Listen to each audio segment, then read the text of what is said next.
Is the Barbie movie just male-hating trash, or is there more to it than that? In fact, is there a deep enough connection to the gospel message that we can use it as a conversation starter? Let's talk about it on All Rise.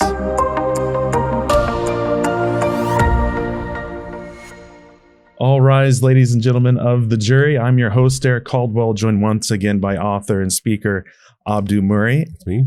And yes, it is. Good call. That's me. You are you, and that's okay. And we're going to talk about why that's okay later in this episode. We are, in fact. And today we're talking about a cultural phenomenon going on. Abdu, I don't know if you've ever been a Barbie girl in a Barbie world, but that's really what we're living through right now. We indeed are. There's this huge phenomenon. That's why I wore this shirt today, by the way. This is probably the loudest shirt I have. And I couldn't bring myself to go out and buy it. Your subdued sort of mauve-y blue colors. It's more of a salmon-y. But yeah. Well, it is a cultural phenomenon. Yeah. The Barbie movie is a cultural phenomenon, one that because it's had such an incredible impact and influence, and you kind of knew it would, that I felt compelled to go see it. I had no desire. It's not like the summer movie that I was thinking I was going to go watch, but I felt a need to go watch it to see what this is all about for myself, because oftentimes people do have reactions to these kind of things that are knee-jerk reactions based on one's worldview. And I understand that. I get that. I would have had the same thing. But I think as we're trying to do through Embrace the Truth is get people to think subtly and carefully about cultural phenomenon, especially as it impacts the gospel. Yeah. And when we're recording this, we've already had, we like to sort of take our time, see that, because it's interesting too to pay attention to the reactions. That's part of the cultural phenomenon, not that just that it's popular, but then watch and see how different sides react to it. And there has been this, all of this, it's either the best thing since sliced bread, or it's this, like you mentioned in the show opener, this sort of anti-man trash and don't let your children see it. And you see these sort of extreme sides of this, but it's also going along with, there are a couple other movies now. There's Oppenheimer, which is sparking conversations on power, as is Barbie. There's The Sound of Freedom, which is sparking conversations. And, there was this article in The Atlantic by Elaine Godfrey about these culture wars and how a movie comes out and basically people already know what they think about it before they see it, and they start attacking it. And if you agree with the sort of the moral of the movie, you have to go see it. And if you disagree with the moral of some other movie, you can't go see it. That's this trash, and you shouldn't, on both sides. So we really see this kind of going around. What is your what have you seen that's been maybe surprising with there's a lot of vitriol. There's a lot of smoke to this. Oh yeah. Well, there's a lot of it. It's a lot of heat, not a whole lot of light. I think there are some bright shining examples. We'll talk about one of the articles I think is a shining example. In fact, the article you mentioned on The Sound of Freedom is, I think, a very good, call to for us to step back and stop having hot takes on things so much as we need to have considered takes on things. Sound of Freedom is a great example of this, because I don't think anybody watching this video or listening to this podcast would say that they're pro-child sex trafficking. They're against this. We're fundamentally against it. And yet Sound of Freedom, because of the political leanings of some of the people who make this movie, maybe even the spiritual leanings of the people who make this movie, is now being talked about as if it exaggerates the problem and causes almost vigilantism and doesn't capture the full subtlety and the full range of the issue of trafficking. Does it have to? Or can it just speak to one particular area and say, let's focus on this? It's a disturbing movie. It's the kind of movie that would make you think about this issue, I think, with a little more passion. And yet people, like you said, either conservative Christians made this movie, so I have to love it. I have to. Or conservative Christians made this movie, so I have to hate it. But I can't really hate it because it speaks against an evil we all agree is evil, so I have to find something wrong with it. Or I have to find something right with it, even maybe if there is an exaggeration or something like that. And that's, I think, also displayed in reaction to the Barbie movie as well. And so the thing that you and I were talking about this for a couple of weeks now since these movies came out, and this whole Barbenheimer phenomenon, people going to see the Barbie movie and Oppenheimer on the same day, which is a time commitment to be sure. But these couldn't be more different movies. And all the memes are popping up where you see this bright pink, super chromatic movie, and then almost like the subtle, subdued colors of Oppenheimer juxtaposed together all the time. And they say different things to each other and about each other. I thought that one of the things that was interesting about this was the way in which, and this is just food for thought, I don't necessarily think we have to go into too much detail, but the movies that have captured the imagination this summer aren't the Marvel movies, aren't the big sci-fi movies, aren't the over-the-top, tons of explosions, the hero, one man rises up against, the forces of evil kind of movies. It's not that. It's movies that are based on power dynamics. If you gather anything from the Barbie movie, and it's not so subtle on this, it's about gender power dynamics. Who has the power? Who should have the power? Should it be equal? All these kind of things. Oppenheimer is all about power. It's about the arms race, the start of the arms race at the end of World War II.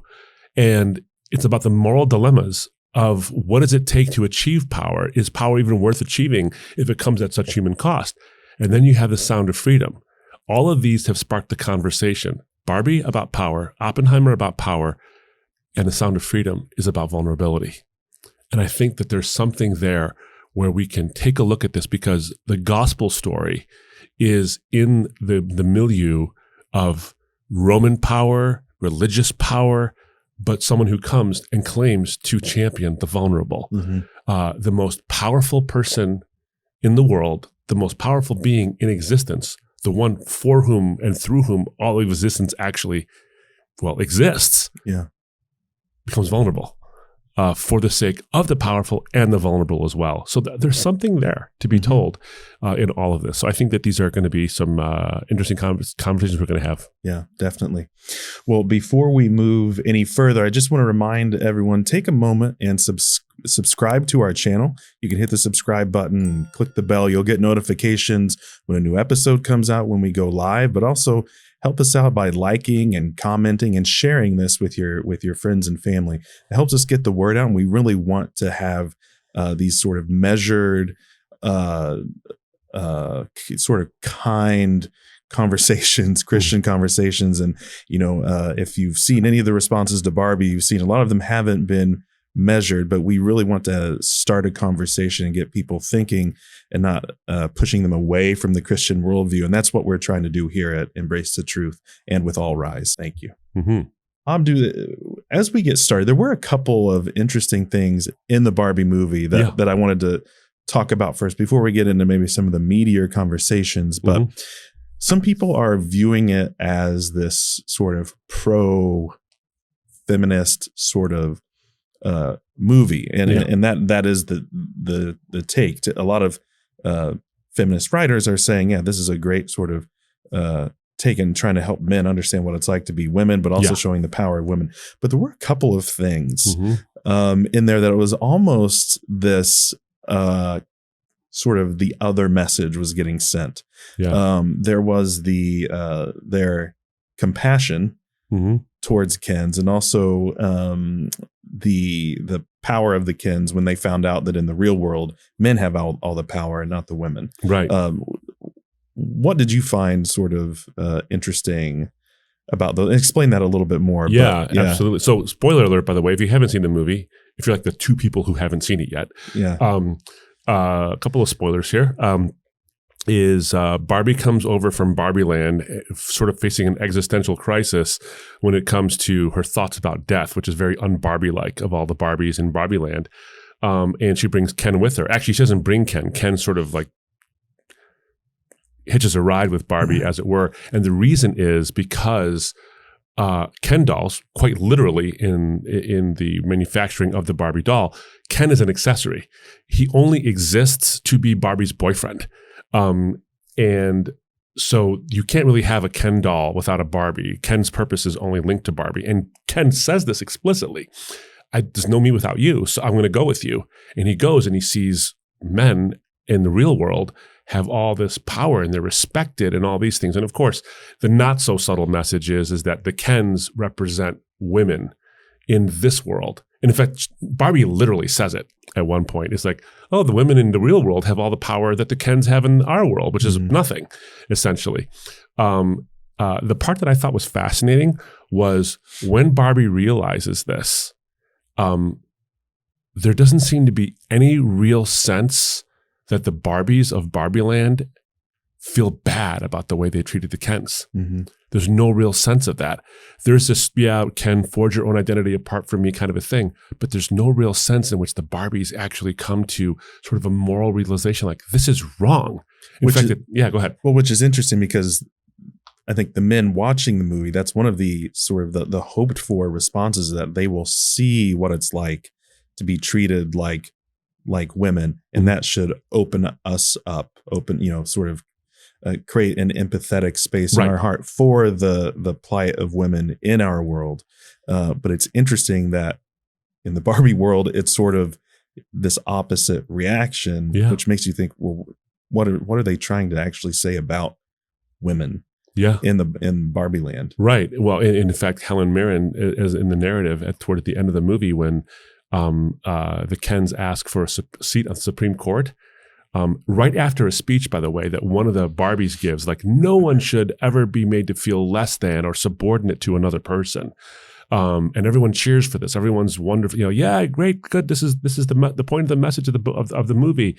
And then the Kens ask for a seat on the Supreme Court because they have no seats on the Supreme Court. And they say, no, how about a lower court? You can be on like a district court, something lower.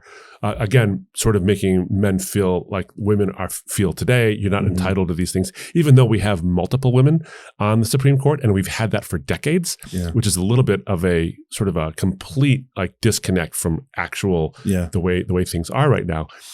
Which isn't to say that women have it, sunshine and rainbows. I'm not saying that. Right. But the women, the Barbies, actually treat men as second-class citizens after they just got done saying no one should be treated like a second-class citizen. And then Helen Mirren basically says, and after a lot of hard work and decades of struggle, maybe the Kens will have the same kind of power women have today, which was almost like which is none. So it's fascinating because it's not so subtle. The movie's not so subtle, but it's got these subtle points to it that I think can't be missed. The other part that I thought was interesting, and I'm not quite sure it was intentional, and this may get me in trouble when I say this, but the movie is starkly binary. Boys are boys, girls are girls, women are women, men are men. And there's no sense in the movie of any fluidity. Now, that's not necessarily a commentary I'm making in terms of its value one way or the other, except to say that it's interesting. And I don't think that was an intentional thing because one of the actors, Harry Neff, plays one of the Barbies, and Harry Neff is a transgender model, biological male who plays a female, and in the Barbie world. So that would be an undercurrent statement about trans ideology or trans issues. But the movie is starkly binary. In fact, at the end of the movie, when Barbie becomes a quote unquote real woman, she walks in, and her first public act is to go into a gynecologist's office, which suggests that biology is linked to being a real woman. Now, I don't know if they intended that or not, but that does emerge from the movie. And I think that's at least worth thinking about, whether or not they intended it or not. So I think there's some unintended consequences. And this goes back to something else before we get into the meat of the conversation and some other things as well that I was saying before we started the show, is when The Matrix came out in the 90s, it was almost a movie that was all things to all people. It played on philosophical issues of what is real, is the life of the mind really the only life there is? Neo has this splinter in his mind, as one of the characters says to him, that the world he's in, this fantasy world, isn't the real world. And Barbie herself in the movie lives in Barbie land. She knows there's a real world, but something's wrong. She has to go to the real world to fix it, a lot like Neo. There's issues in the Matrix on Christian theology. It's overt. I mean, at the end of the Matrix trilogy, Neo literally takes on the darkness onto himself in order to destroy it. And then when he finally does that, there's this beam of light that comes from his chest that's cross-shaped. But there's also Hindu philosophy and Buddhist philosophy and other philosophies throughout the Matrix. So it becomes a movie that's all things to all people. And so people use it oftentimes to either bolster or critique various worldviews. Barbie is like that. Barbie is, I believe, in very many ways, the new Matrix of this generation, where people can make it almost anything they want based on what their ideology presupposes the thing to be, which is, and I'm going to get in trouble for saying this maybe, which is the hallmark of at least a provocative movie. Whether it's a good movie or not is another issue, but a provocative movie is one that makes you think. And I think that makes you think on multiple levels. And we're going to get into some of those things in particular in a moment. But what's interesting is that having read Helen Joyce's book, Trans, for example, she cites the fact that the Wachowskis, the ones who made the Matrix movies, basically almost reduced the movies down to all these issues, these philosophical issues. Really what this is about, because they're trans, is about the trans experience. It's a modern day allegory for the trans experience, which almost takes all of this time we've spent with our hand-wringing over what does the Matrix actually mean and what can it speak to us, and reduces it to one issue. Yeah. And maybe we'll see that eventually with the Barbie movie, but I think it's about a lot more than that. Again, whether it's a good movie or not is another issue. Is it a provocative movie? I think that's true. Yeah. Yeah, definitely. Yeah. Well, why don't we talk about one of the more provocative parts of it then? Yeah. And we can kind of compare it to Oppenheimer and Sound of Freedom, as you alluded to already. This question of, it's all about battles over power. And, it's interesting. One of the strange things about it is, as soon as the Kens figure out they have power in the real world, it takes them about 2 seconds to fool all the Barbies in Barbie land, which again is sort of its own kind of implicit anti-woman, meant like they were just so easily fooled by Ken coming in and saying, hey, we're going to turn everything into trucks and horses. And the minute that happened, by the way, I remember watching the movie and thinking, they have to address that. That can't just be sitting there, because you're going to leave this movie thinking that the Barbies are all hopeless, helpless, hapless half-wits. Yeah. They try to explain it by saying that patriarchy is this thing you can either get or catch, apparently, in the Barbie movie. And it's really massive. What they're saying is masculinity. Yeah. Is anything masculine is called patriarchy. Yeah. And so it's ill-defined, but that's stereotypically masculine. That's what you get the picture of.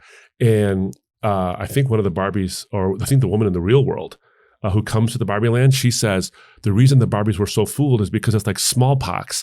When the natives all died of smallpox in North America, it's because they had no exposure to it, no immunity built up.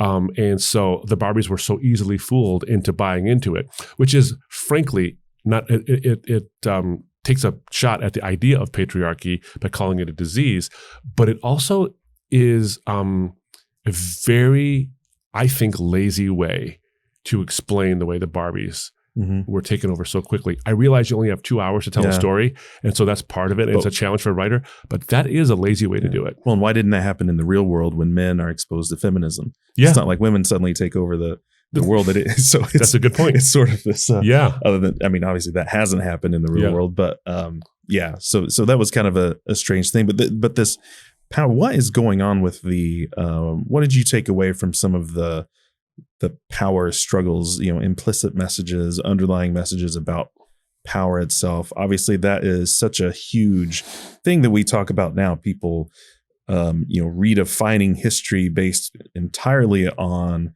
issues of who has power and who doesn't, who are the powerful, who are the oppressors, who are the oppressed. And I know you talked about this a bit in your most recent book, More Than a White Man's Religion.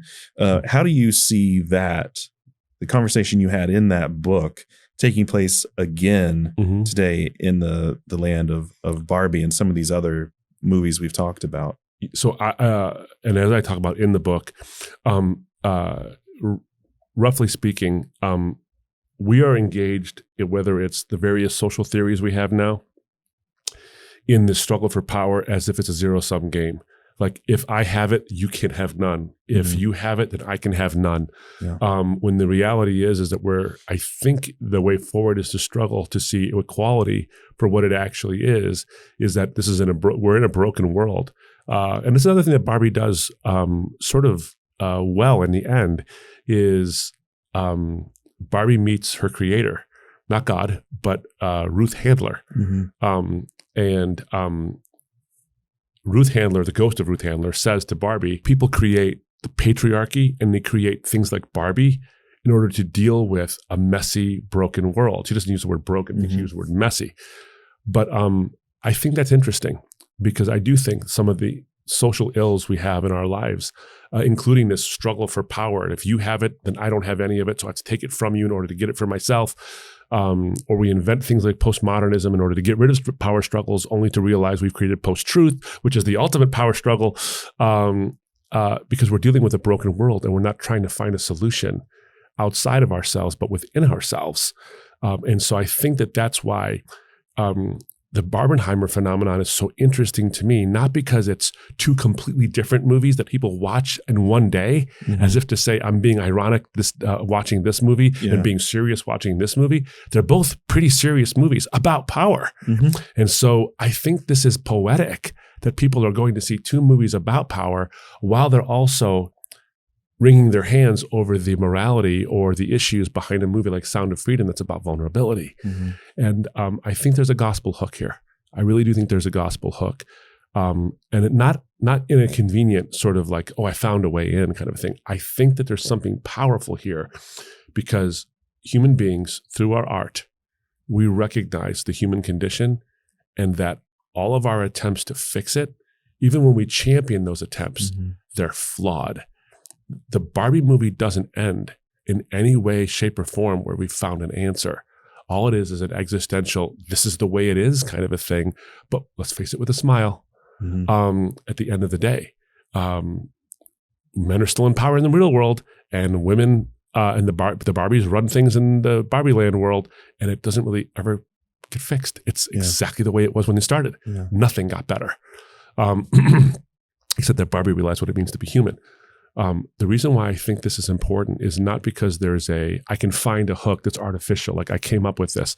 The fact of the matter is that the Barbie movie, Oppenheimer, and Sound of Freedom are movies about the fact that the human condition is irrevocably broken. Human beings cannot fix it. And despite our best efforts to create our isms and our schisms and our archies, whatever these things are, unless we see a message from the one by whom, through whom all existence has its being, who comes to fix things in a way for us, because we can't fix it because we are the problem. Until we look at that reality, our movies will reflect over and over again that nothing can be fixed by us because we are the problem. So I think that's why the zero-sum game thing with these power struggles leaves us wanting more, leaves us wondering, well, what next? What now? And one of the things I thought was interesting about the Barbie movie was, and sitting there as a male, it made me uncomfortable, which was its intent. And in that sense, it succeeded. But it went too far because some of the things that are not bad about being male were made to look bad about being male. And what Barbie tries to do, at least to some respect, is to elevate women, but by denigrating men. And I think if you look to Christ and what he did with women, as I document in the book a lot, is Jesus had a way of elevating everyone without denigrating anyone. He calls out sin for what it is. He calls out the sexism of his day for what it was, but he elevated women without denigrating men and challenged men in their sexism, but did it in a way that said, you need to emulate me, emulate what I do. It's not a zero-sum game. You don't have to lose power to give someone else that power. You need to understand that power for the good of people made in his image, that's what it's all about. Yeah, and there's this, I know that this is a potential to kind of step in it again, but essentially power is this idea that I need to get people to serve me. But Christ comes and says, I came to serve and not be served. And we should all be seeking to serve and to not be served. Right. And it's interesting because even in some of the debates in Christian circles, and I'm not going to really talk about the complementarian, egalitarian thing, but it's interesting because one of the things that has crept in is that church leadership is about power. Power is how you gain ultimate validation and value and all these things. And so if someone doesn't have access to that power, you are saying they are lesser. Whereas the head of the church came to serve and not be served, to lay down his life for many and all that. So even in the church, this is kind of, we're still in that battle of, instead of sort of, it's almost like what Luther called the theology of glory versus the theology of the cross, right? And so the theology of glory is like Muhammad or Allah, and Muhammad being his prophet, obviously. I don't know if you've heard of this. I've heard of that. I'm vaguely familiar. But the idea that God comes and defeats his enemies by basically looking like the rest of the world and using power to do so. But in Christianity, it's quite the opposite. And that's sort of the message of Christianity, is that the way that we do things by these power struggles and constantly just trying to gain sovereignty over other people, which is essentially what happened in the Garden of Eden, this idea that when we eat the fruit of the knowledge of good and evil from that tree, it is this desire to define good and evil for ourselves and have this, our own sovereignty to be gods. That will always go wrong. And there's something about serving others. And even if you do happen to be, the head of something, it is about serving. I mean, we have this term servant leadership that became popular in like 60s or 70s or something like that. And there is no real, I think when I walked away from Barbie, it was this sort of utter lack of a desire to, and we'll get to this a little bit later, but to be in community and to serve one another. And to just love one another and see how do we, because even in the Bible, when they're talking about differences between men and women in marriage, and everyone focuses on women submit to your husbands, and we think, and there's some debate on, but that does seem to be what it's saying there. Then right after, it's husbands, have to sacrifice their whole lives for their wives. It's like, this isn't like a power thing. It's been turned into a power thing, which is the unfortunate history of some of this. But that's not a power thing. We're responsible for that as well. We've taken these kind of things and run amok with them, as it were. As in the book, I pointed out that Paul specifically wants people to know, if you're going to use this whole thing about men were created first as a way to lord it over women, don't forget that he says specifically, every man is born of a woman and all things come from God. So you are interdependent and there is mutual submission going on here. And if you miss that, you've missed the whole picture of what it means to have power over each other. It's funny because Diane Langberg in her most popular book, I think to date, speaks about the idea that even the vulnerable have power. Babies have power over their parents. A crying baby in a crib has the power to get the parents out of bed in the middle of the night and tend to the baby's needs. One of the most vulnerable beings in the world has this power by virtue of its cry because of its need. And so that's a poetic picture of the way in which we have to start caring for each other in the sense of understanding our power and our vulnerabilities. And sometimes our vulnerabilities can be our power, which is amazing because this is woven into creation, into a human experience. And it's a shallow and pale reflection, but nonetheless a real reflection of the way God, in fact, saves the world through vulnerability, which is actually the revelation of what true power is and how it can be valuable, because power can be used for ill or it can be used for good. And what the gospel is about is power being used for good through vulnerability and laying down that power, the seeming outward power for the real power that happens, which is why I love that James Stewart quote when he says that God did not conquer despite the dark mystery of evil. God conquers through it. He uses what seems like vulnerability and weakness to actually show his tremendous strength. But that strength exists because of how he helps us who are powerless. Yeah. Yeah, that's awesome. I loved him in Rear Window.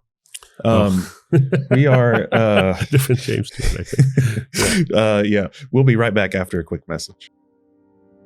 Hey friends, it's Abdu, and I really hope that you're enjoying your summer months. Now, the fact of the matter is that during the summer months, donor giving tends to drop off. It's just a phenomenon that happens. And we're facing some steep challenges financially as the summer months roll on. This is a viewer and listener supported ministry. And if you like the content you see on our YouTube channel or on our podcasts or during our live speaking engagements, we need your support. Please carefully and prayerfully consider giving to Embrace the Truth. You can do so by going to embracethetruth.org and clicking on the donation buttons there. We'd love to have your support as part of our Embrace the Truth team. God bless you. All right. Well, Abdu, we were talking about some of the more thoughtful responses that have been popping up, and we both really liked this article by Annie Crawford. Yeah, that's on Salvo magazine published. Annie Brownell Crawford. We should make sure we have the link in the description. Yeah, definitely. And it's called Existential Barbie. And there's just a couple quotes I want to read and then discuss, because I thought they were just really insightful. And were things that I was not hearing about the movie. So she writes this: although everyone is debating the overtly feminist content of the film, the real problem with the beautiful new Barbie movie is not ultimately its feminism, its exaggerated stereotypes, or its political cliches.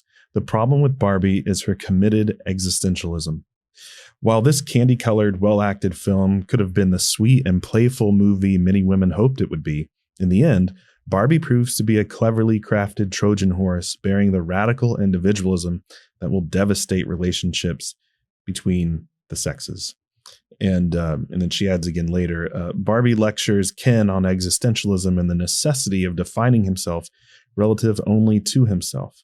She asks men to do the impossible, figure out who you are without me. While Ken wanted to understand his identity through love, Barbie is committed to total autonomy. I found that so just striking and very incisive, and such a heartbreaking thing to hear too.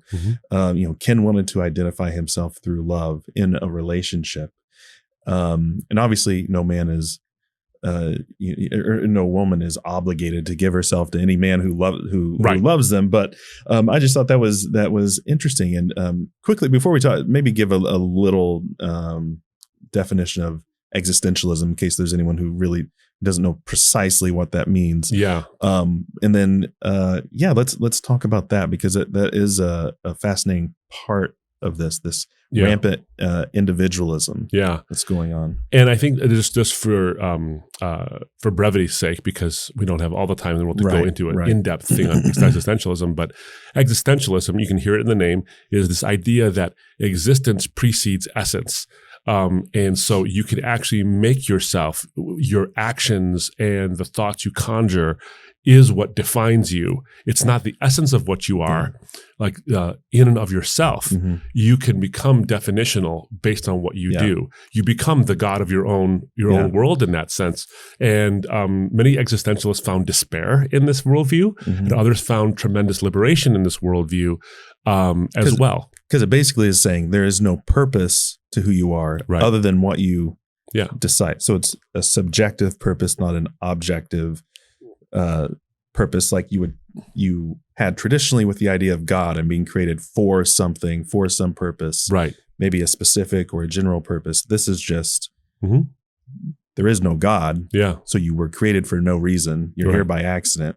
Your purpose is to define yourself, and in that you become autonomous. And I've spoken about this in Saving Truth, for example, the difference between autonomy, which comes from the two Greek words autos, self, and nomos, law. You become a law unto yourself, which is what existentialism is really all about. You are self-defining, but in a post-truth world, we think that's freedom. That's not really freedom. That's total autonomy.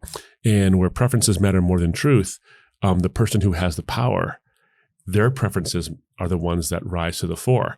So in this effort to understand power dynamics, we just upped the game even more with existentialism and its expression through a post-truth world. And so I think in the Barbie movie, Andy Crawford's quite right about this. This is a striking conversation where you almost want to believe Ken. And it, like, Ken is this extremely sophomoric, moronic character, but he wants to define himself, yes, by romantic love and attachment. And Barbie, in one sense, is saying, you can't define yourself this way, Ken. In other words, women in the world, if you're defining yourself by your relationships to men, you're doing it wrong. You can have your own definition apart from men. And while that's good and well enough, I think that the value we can garner from this is that we are meant to be in a community, not necessarily in romantic attachments. I don't think that romance and being married makes you a whole person. I don't think that's not biblical. How do I know that? Because Jesus didn't have any romantic attachments. He wasn't married. As far as we know, Paul wasn't married either. So no one would say Jesus was somehow incomplete and broken. If you believe Jesus is, in the biblical message, the Son of God, he was the most complete person there was. Having said that, though, Jesus acted and ministered in community. He inviting women and men together to support his ministry and propagate his message. But this goes down to the Adam and Eve story in lots of ways to me. Is that she's quite right. This existential issue of total autonomy is a rampant individualism that doesn't even speak, I think, even rationally to the human condition, because we do need each other. And not to define ourselves, but to define what it means to be human, generally speaking, which is why when the Bible says that Adam was alone, and it was not right for him to be alone, not because he was actually alone. He wasn't alone. He had God. And my goodness, you're thinking, if you have God, you have everything. And that's true. But Adam would never be able to fully relate to God because Adam is finite, Adam is flawed, and Adam is temporal, and Adam is physically bound. God is none of those things. And so in order to share a common experience, Eve is created.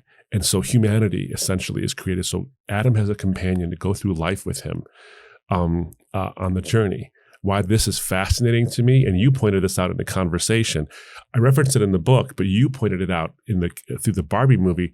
There is something interesting in the fact that Barbie goes out of her way to tell Ken, you are not defined by the fact that I exist. And Ken's like, no, wait a minute. Ken dolls only exist because Barbie dolls exist. No one buys Ken dolls for Ken doll's sake. They buy for Barbie as a companion. And she says, no, you need to find your own existence. Now that's, I think, problematic in the one sense of the existential issue. But again, perhaps unintendedly, as you pointed out in our conversation, people have criticized the stereotypical Bible as sexist, and starts from the beginning. Eve is created derivatively from Adam's rib. There is no Eve without Adam first. There is no Ken without Barbie first. But I think if you read the biblical narrative, and as we defend in the book, the fact is that Eve is bone of his bone and flesh of his flesh. Yeah. She is his equal in every sense of the word. And perhaps, and I speculate in the book about this, the fact that she's created from his rib, not his head, not his humerus bone, not his ulna, none of these things, but from his chest is maybe a symbol of the fact that the womanness of humanity is a part of that which guards the heart, guards the emotion, guards the thoughtfulness, and there's an incompleteness to humanity without women, and this is a picture of that. Yeah. And the Barbie movie inadvertently actually bolsters that argument because Ken, though secondarily temporally created and seemingly qualitatively created as subordinate, is actually not subordinate in any way, shape, or form. And neither is Eve. So I think that there's at least something we can do to have a conversation around that. Was that intended by the movie makers? I doubt it. But that insight that you pointed out, I think was really, really valuable.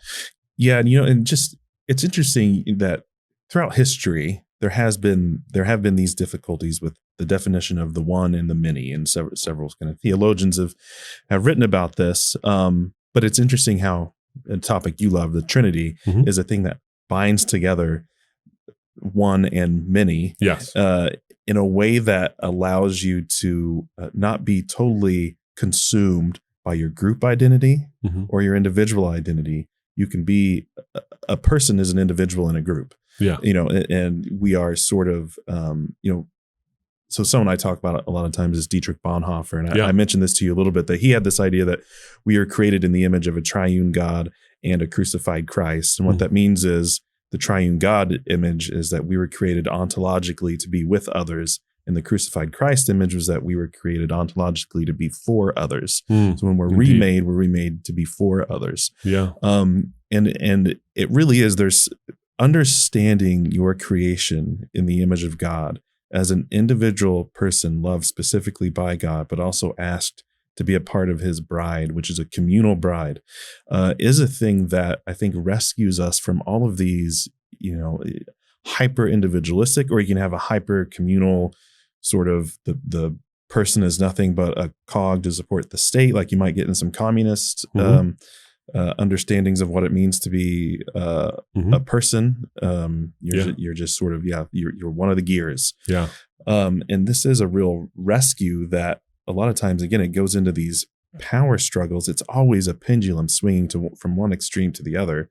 And God comes and holds these things together in a really beautiful, harmonious way. And there's so many stories in the Bible that come to mind that make me wonder how this stereotype that the Bible, especially through the life of Jesus as a lens, is all about power, male domination and power.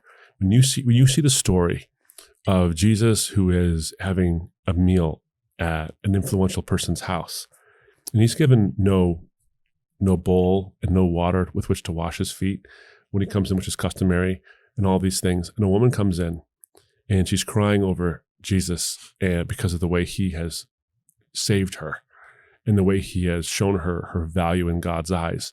She's weeping and she can't stop crying. And in fact, then she uses her hair to wipe his feet, which the guy who should have been a good hospitable host in the Middle Eastern culture should have done in the first place. And then the guy thinks to himself, if he knew who was touching him and the kind of sinner that she is and all these things. And then what does Jesus do? I love this, is that in that moment where there's this power dynamic, this power differential between this man, this influential person, and this lowly sinner woman, Jesus, and the Bible goes out of its way to point out, Jesus looks at the woman while talking to the man. He says, "Do you see this woman?" Of course he sees her. He just got done complaining about her. He says, "Do you see this woman?" And he never takes his eyes off of her. He's saying, "I see her. This is what's going on here. You failed in so many ways, and she's not failed in any of these ways." That simple fact that he talks to this man almost not dismissively, but to say, "I'm not looking at you because you don't look at her." That's what I mean by he elevates without denigrating. There's this wonderful way in which it's not a zero-sum game for Jesus. And very different from that movie, from the Barbie movie, where you do see it's a bit of a zero-sum game. And the reality is that if we follow his example, if men followed his example, we would have, I think, what we have in the first few centuries of Christianity, where women were flocking to the Christian faith because of this person who treated them so differently than everyone else, who had seeming power. But the most powerful being in the universe is the one who treats them as if they have real worth and real value. So yeah, I think that's something we can really reflect on. Yeah. All right. Well, Abdu, thank you. That I really enjoyed this conversation. The points that you bring up. I hope it helps everyone else watching to kind of help go through this. But I'd love to hear sort of some closing arguments from you on this, and something for us to kind of take back with us and help us think through these things, and especially as these issues come up again and again, as they will. Well, thanks, Derek, and thanks for some tremendous insights of your own as well. A couple of things that I want to point out as I bring this to a close, ladies and gentlemen of the jury. The first one is this, is that we ought to resist the temptation to have knee-jerk or quick reactions to things that might actually add value. And so we shut off conversations if we don't have thoughtful responses to some of the cultural phenomena that are going on around us. We don't always have to agree, but we do have to understand what is really going on in some of the things that are causing a stir in the culture. And while they might rightly be criticized, we ought to do criticism in a way that is subtle, but also nuanced and deep. So we should avoid hot takes whenever possible. Number 2 is that remind ourselves that movies are modern day parables, and Jesus spoke in parables, and he used these stories to not only give us propositional truths, but those propositional truths become true in our lives because we can not only identify with the truths that are being given, but we can identify with those who are in the story to make those truths matter into our lives. So movies are modern day parables. And if we have learned something, I think it's this: the gospel message is so powerful, and certain aspects of the gospel message are so important that even in movies that have nothing to do with the Bible, we tell the story of the gospel, or at least aspects of the gospel, even by accident. And in the Barbie movie, I think we see some things like this. We see a response to the critique that Adam and Eve, that story is all about male dominance over females, when the reality is we see that it's not that at all. We see that we have a sense of longing for community, being made in God's image, the triune one, who is a being who is in community from eternity in the Trinity. And we need to recognize that as well. We see, thirdly, this idea of power. And what does it mean to actually empower people? Is it the zero-sum game where if I have it, then you don't? Or is it the way of Jesus, where we can actually see people empowered because in God taking on the form of a servant, he acts vulnerable in a way that actually has power over death. And therefore, that movement towards fully realizing who we are and who we are to reflect in servanthood to one another, in mutual submission to one another, actually empowers us all. And fourthly and finally, I think if one thing we can reflect on by contrast is the way that the Barbie movie is all about radical individualism and defining yourself by your own ideals and your own actions, where it is God himself who says we are made in his image, who defines us, restores that image to us, and gives you your real you. So I would look to Jesus, the one who elevated all without denigrating any. Ladies and gentlemen of the jury, those are the closing arguments. Until next time, on All Rise.